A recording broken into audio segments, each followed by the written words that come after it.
LG साहब के पास 2 बार जाके बहुत ध्यान से पढ़ के उन्होंने इस पॉलिसी को पास किया था। उस पॉलिसी में ये लिखा हुआ था जगह जगह जोर देके कि अनइक्विटेबल डिस्ट्रीब्यूशन को ख़त्म किया जाएगा।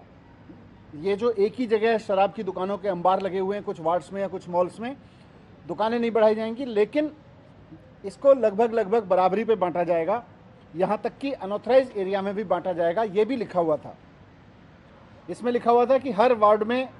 दुकानें तो नहीं बढ़ेंगी पूरी दिल्ली में, लेकिन हर वार्ड में लगभग लगभग 2 से 3 दुकानें हो जाएंगी, तो इक्विटेबल डिस्ट्रीब्यूशन हो जाएगा। मैं पॉलिसी की वो लाइन भी आपको दे दूंगा, उसमें साफ साफ था कि इक्विटेबल प्रिंसिपल पे काम करेगी और पूरी दिल्ली में लगभग लगभग बराबरी पे दुकान बांटी जाएंगी, इंक्लूडिंग अनऑथराइज्ड एरियाज़। तो जब ये एलजी साहब ने बहुत सारे सजेशन और दिए पॉलिसी में चेंज करने के, और बहुत ध्यान से पॉलिसी पढ़ी थी, उस समय न तो एलजी साहब ने आपत्ति की कि अनऑथराइज एरियाज़ में शराब की दुकानें नहीं खुलनी चाहिए, ना उसका बदलाव, ना उन्होंने कोई आपत्ति की, ना उसमें कोई बदलाव का सुझाव दिया, बल्कि मंजूरी दी। 2 बार पॉलिसी को पढ़ के मंजूरी दी, काफ़ी ध्यान से पढ़ के मंजूरी दी। और जब एलजी साहब से मंजूर करा के उस पॉलिसी के तहत टेंडर किए गए और सरकार के अनुमान से लाइसेंसीज ने 25% ऊपर रख के लाइसेंस लिए, तो जब दुकानें खोलने की फाइलें एलजी साहब के पास गई तो वहाँ एलजी साहब ने अपना स्टैंड चेंज किया। पहले जब पॉलिसी में गया कि अनऑथराइज कॉलोनी में भी दुकानें खुलेंगी, इक्विटेबल डिस्ट्रीब्यूशन होगा, उस समय एलजी साहब ने कोई ऑब्जेक्शन नहीं किया, पॉलिसी पास की, सारे रूल्स पास किए, सब कुछ पास किया। लेकिन जब दुकानें खुलने की फाइल एलजी साहब के पास पहुंची तो वहां पर एलजी ऑफिस में कुछ बदलाव हुआ, एलजी ऑफिस ने अपना निर्णय बदला। यहीं पे इसकी सारी जड़ है कि किस तरह से नुकसान हुआ। आपको जानकारी के लिए बता दूं कि ये दुकानें खुलने के प्रस्ताव नवंबर के महीने में एलजी साहब के पास पहुंचे, क्योंकि 17 नवंबर से दुकानें खुलनी थीं। नवंबर के पहले हफ्ते में एलजी साहब के पास प्रस्ताव भेजे गए, 17 नवंबर से दुकानें खुलनी थीं, इंक्लूडिंग अनऑथराइज एरियाज़।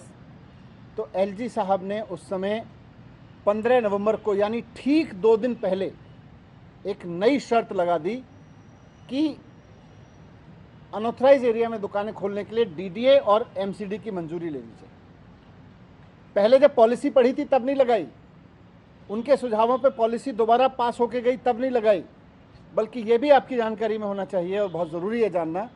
कि अनऑथराइज एरिया में एक्साइज पॉलिसी के तहत दुकानें खुलती रही हैं दिल्ली में, हमेशा दुकानें खुलती रही हैं, हर साल खुलती रही हैं और एलजी साहब की मंजूरी से खुलती रही हैं। 2015 से मैं देख रहा हूं, मैंने उससे पहले की भी फाइलें देखी हैं, 2015 से भी पहले 10 साल की फाइलें देखी हैं। हर साल एलजी साहब के पास अनऑथराइज एरिया में दुकानें खुलने की फाइल जाती थी और एलजी साहब उसको अप्रूव करते थे। जब पॉलिसी में लिख के गया कि अनऑथराइज एरिया में दुकानें खुलेंगी, उस वक्त भी उसको अप्रूव किया, लेकिन बाद में जब फाइलों के पे अप्रूवल गया दुकानें खोलने के लिए, उस वक्त एलजी ऑफिस अचानक अपना स्टैंड चेंज करता है और कहता है कि इसके लिए डीडी और एमसीडी की मंजूरी ले लो।